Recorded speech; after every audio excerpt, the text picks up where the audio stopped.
In this problem, we're going to analyze a quadratic function with a positive leading coefficient.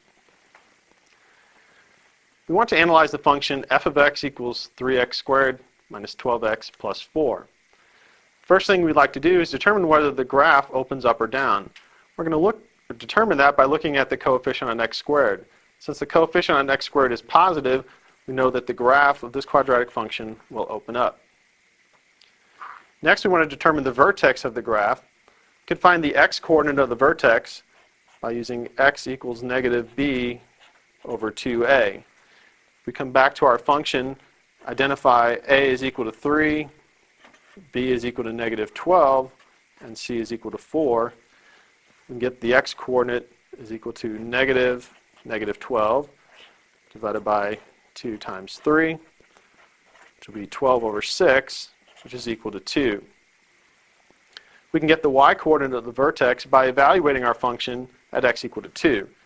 That is, we're going to find f of 2, which will be 3 times 2 squared minus 12 times 2 plus 4.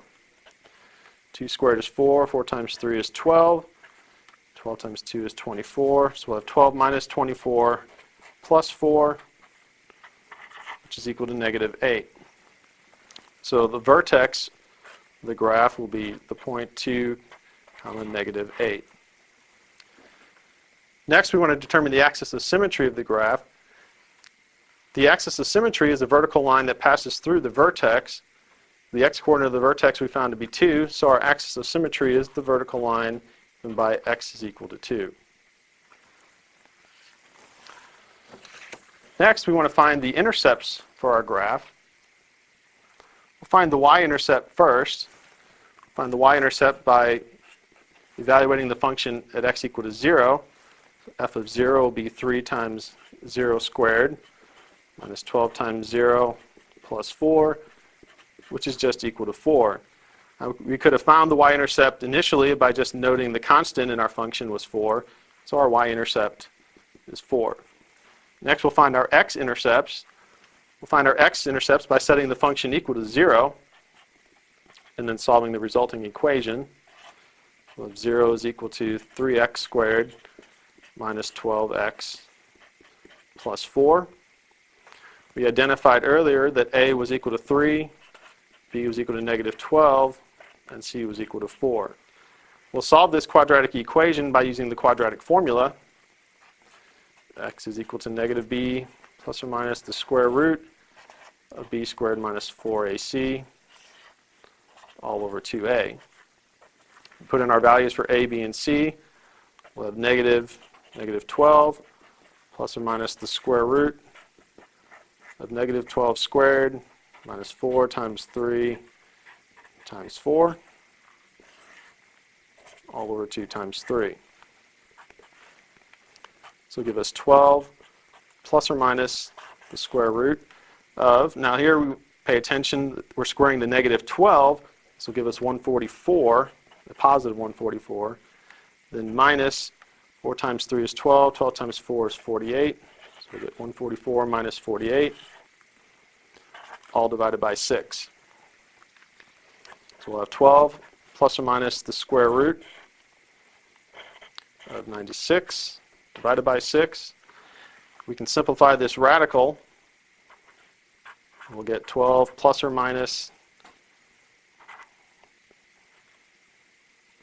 4 root 6 all over 6. We can cancel a common factor of 2, which will give us 6 plus or minus 2 root 6 all over 3. Now, if we put this into our calculator to get approximate values, we'll get x is approximately 0.37 and x is approximately 3.63. So our two x-intercepts are roughly 0.37 and 3.63, and our y-intercept was 4. In part E, we want to use the information that we just found in parts A through D to graph the quadratic function. After we've got the graph, in part F, we're going to use that graph to determine the domain and the range of the quadratic function. And then in part G, use the graph to determine where the function is increasing and where it's decreasing. So we'll go ahead and sketch that graph. We're going to plot our intercepts and the vertex. We found the vertex was the point 2, -8. We need to scale our graph. So we're going to go in the x direction, we'll scale by 1, so go up to 6, -6. In the y direction, we're going to go by 2s. We'll go down to -12 and up to +12. Our vertex was at 2, -8. So we go to x equals 2, go 2 units over along the x-axis. We go down to -8, but since we're scaling by 2, we'll go down to -2, -4, -6, down here to the point 2, -8. Our y-intercept was 4. Again, noting our scale is by 2, we'll have the point 0,4. We had 2 x-intercepts at roughly 0.37, about there, and 3.63. So that gives us the point 3.63, 0, and 0.37, 0. We found our axis of symmetry was the vertical line x equal to 2. So we'll draw our axis of symmetry. Notice that it passes through the vertex. This is our line x equal to 2. And we're going to plot one more point. We're going to use symmetry. We have the point 0,4 plotted. That's 2 units away from the axis of symmetry. So we'll go 2 units the other direction. And we can plot the point 4, 4. And then we're going to connect these points with a smooth curve.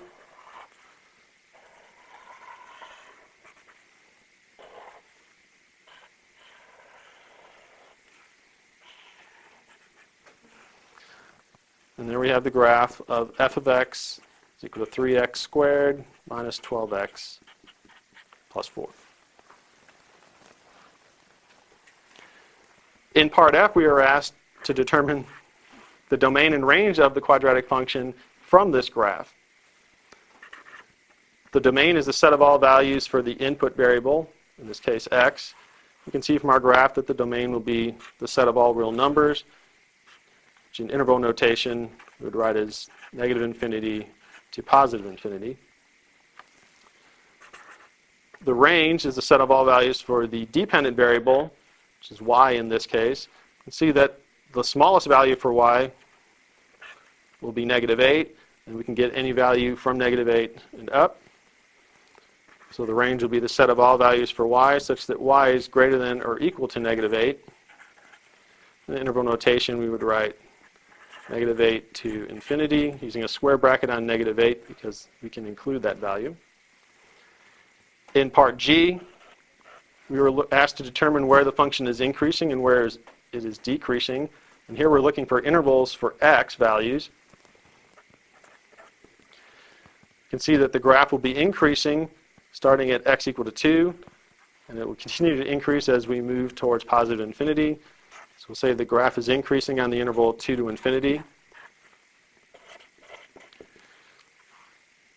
We'll see the graph starting from -∞ will decrease until we reach 2. So we'll say it's decreasing on the interval -∞ to 2.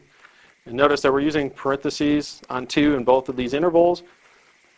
When we do intervals for increasing or decreasing, we do not include the point where it changes because it can't be increasing and decreasing at the same time. So we use open intervals for these. So the graph is increasing on 2 to infinity and decreasing on -∞ to 2.